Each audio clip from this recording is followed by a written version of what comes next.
अस्सलामुअलैकुम, मैं चांद वेलकम करता हूं इलेक्ट्रिकल फंक्शंस यूट्यूब चैनल में। फ्रेंड्स, आज के इस वीडियो में हम सीखेंगे रेफ्रिजरेटर का थर्मोस्टेट, इसको टेस्ट कैसे किया जाता है अपने सीरीज बोर्ड की मदद से। बहुत ही आसान है। ये नॉर्मल हमारे जो डायरेक्ट कूल रेफ्रिजरेटर है उनमें ये थर्मोस्टेट मोस्टली जो है लगा हुआ होता है, और इसका कनेक्शन जो है यहाँ पर आपको एक्सप्लेन करूँगा। ये बिल्कुल एक स्विच की तरह ही है, जैसे कि हमारे जो घरों में स्विच लगे हुए होते हैं, ये बिल्कुल वैसे ही है। लेकिन वो स्विच जो है ऑटोमेटिक काम नहीं करते, उसको हम हाथ से खुद मैनुअली ऑन ऑफ करते हैं।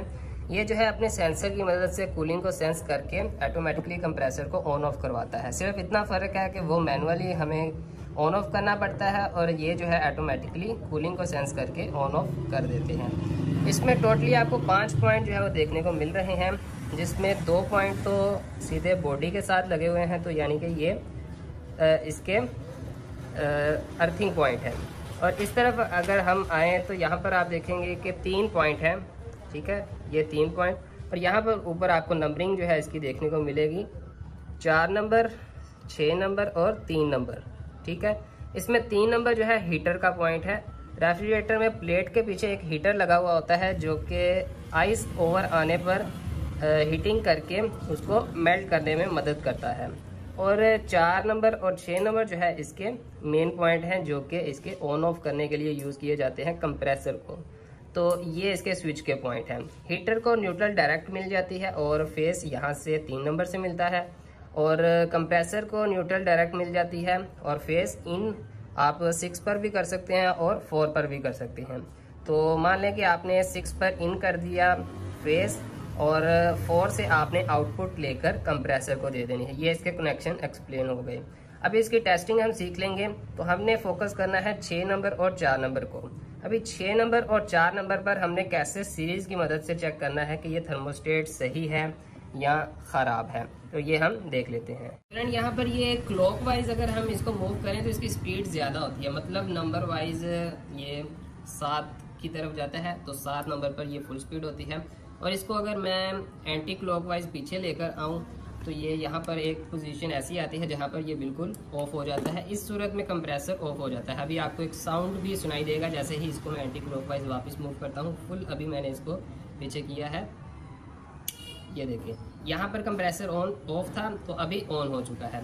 तो यहाँ पर एंटी क्लॉकवाइज आपने नहीं, क्लॉकवाइज जब आप इसको मूव करेंगे तो यहाँ पर आपने इसको रख कर, यानी कि 7, 5 नंबर कहीं पर भी आपने रख कर 4 नंबर और 6 नंबर का आपने सर्किट चेक करना है। 4 और 6 के दरमियान में लाइट ऑन होनी चाहिए। अगर मल्टीमीटर है तो बीप आनी चाहिए, यानी कि कंटिन्यूटी बननी चाहिए, क्योंकि हमारा थर्मोस्टेट इस वक्त ऑन है।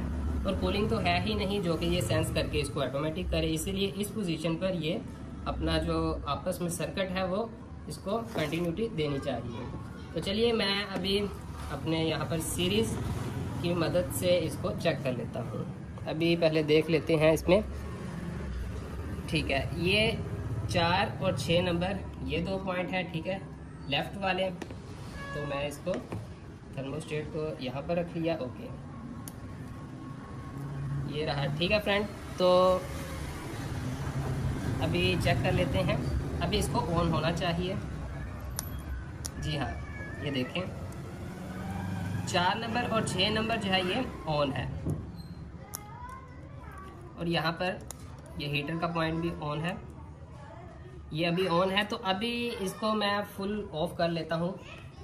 थर्मोस्टेट हमारा बिल्कुल सही काम कर रहा है। अभी इसको मैं फुल ऑफ पर ले जाता हूँ एंटी क्लॉकवाइज करके, ठीक है। अभी मैंने फुल इसको ऑफ कर दिया है एंटी क्लॉकवाइज करके। इसको एक पोजीशन ऐसी आती है जहाँ पर थोड़ा सा मैं इसको जोर लगाऊंगा तो ये ऑफ हो जाता है। अभी यहाँ पर 4 और 6 में बीप मीटर है, तो उस पर बीप यानी कंटिन्यू नहीं आनी चाहिए, और सीरीज़ है तो यहाँ पर लाइट नहीं ऑन होनी चाहिए। तो चलिए चेक करते हैं, ये देखें अभी ठीक है, और इसके साथ नहीं चल रहा है, तो मतलब कि दोनों पोजीशन पे थर्मोस्टेट बिल्कुल ठीक है।